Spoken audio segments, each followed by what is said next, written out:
So you're gonna grab onto your suspension trainer, both handles, and lean back.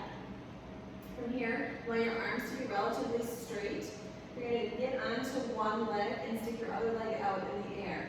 From here, you're going to bend that knee so your knees comes over your ankle and then come back up. Your goal here is to use just your leg muscles, but if you need to, you can use your hands to help.